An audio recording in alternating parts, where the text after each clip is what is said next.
कृषी मंत्री माणिकराव कोकाटे यांच्या संदर्भातली बातमी बघूयात, कारण त्यांनी पुन्हा शेतकऱ्यांसंदर्भात एक वादग्रस्त वक्तव्य केलं।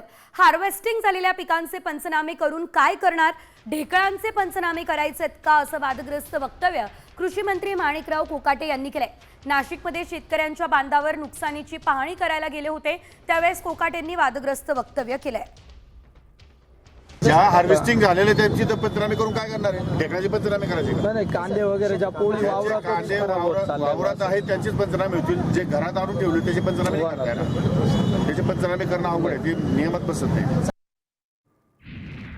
आणखी एक मोठी बातमी आपण बघूया, ती म्हणजे कृषी मंत्री माणिकराव कोकाटे यांच्या वक्तव्याचा शेतकरी नेते अजित नवलेंनी चांगलाच समाचार घेतलाय। राज्याचे कृषी मंत्री शेतकऱ्यांच्या जखमेवर मीठ चोळण्याचं काम करताय, ही टीका अजित नवलेंनी केली आहे। केलेल्या वक्तव्यासंदर्भात माणिकराव कोकाटेंनी माफी मागावी, ही मागणीही नवलेंनी केली आहे।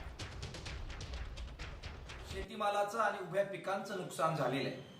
अशा पार्श्वभूमीवर या नुकसानीचे पंचनामे करून तातडीने आपल्याला काही मदत मिळेल अशा प्रकारची अपेक्षा महाराष्ट्रातला शेतकरी बाळगून असताना कृषी मंत्री मात्र शेतकऱ्यांच्या या नुकसानीबाबत कशाचे पंचनामे करायचे, ढेकळांचे पंचनामे करायचे का, अशा प्रकारची वक्तव्य करतायत।